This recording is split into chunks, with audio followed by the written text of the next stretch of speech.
Hmm. All right. Welcome to your unique devotion for the day. I'm going to start the book of Hebrews, chapter 9. So, I kind of looked over it here for a second, and there's a lot to take in.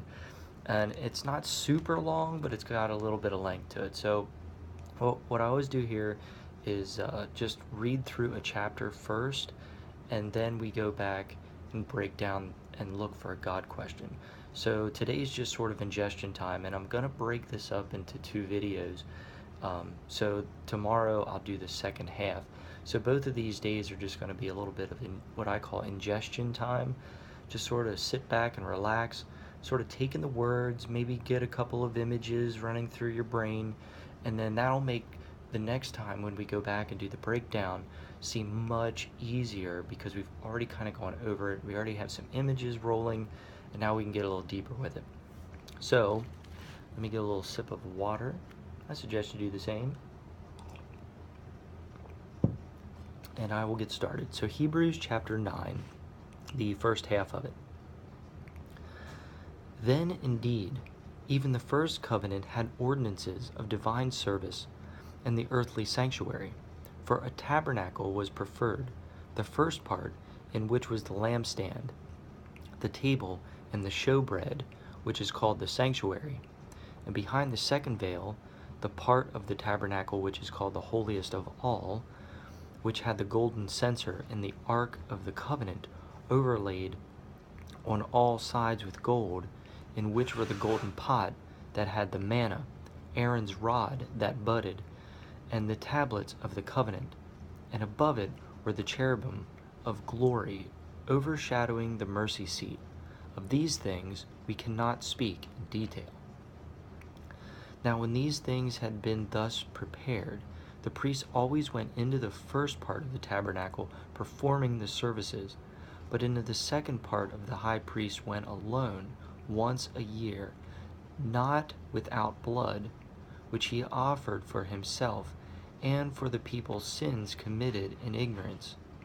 The Holy Spirit indicating this, that the way into the holiest of all was not yet made manifest while the first tabernacle was still standing. It was symbolic for the present time in which both gifts and sacrifices are offered, which cannot make him who performed the service perfect in regard to the conscience, concerned only with foods and drinks, various washings, and fresh ordinances imposed into the time of Reformation.